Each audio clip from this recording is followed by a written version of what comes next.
I've always loved poetry and landscape. My favourite writers, people like Richard Mabey and Oliver Rackham and a whole bunch of people actually who are published by Little Toller Press, who's putting out Richard's book. And I've always loved the power of words to become the next best thing to the thing they describe, you know, to the ability for words to almost become objects. You know, in the right hands, and as skilled and powerful as Richard's, and I'm flattered to be invited to open the conversation with him about it. He's based in Cumbria, isn't he? West Cumbria, yeah. Furnace Hills. Is that somewhere that is it a place that you're familiar with, or? I know absolutely nothing about it. And did it really bring it to life? I mean, has it made you sort of want to go there? Or? It brought the past to life, you know, of the landscape as well. It brought, you know, what's been there before, and it's like a long poem about the landscape and about how it's been divided and subdivided by dry stone walls that mark it and delineate it, but also, you know, have fallen down, and how nature peeks through the gaps of these ancient structures. And no, it's fantastic, and it's very beautiful. Does landscape affect your own kind of?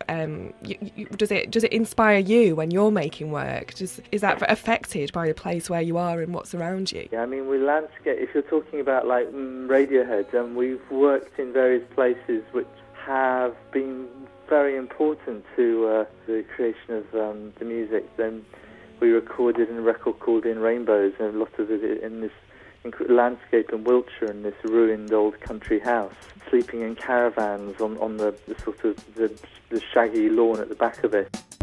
Do you take yourself to places where you think you'll be inspired? Yes, we have done in the past. I mean, more so perhaps in Europe, because there are, like, if you're talking about older structures, which is like with Richard's book, you know, it's about, there's a sort of archaeology of his writing that I really love, you know, landscape archaeology of the writing.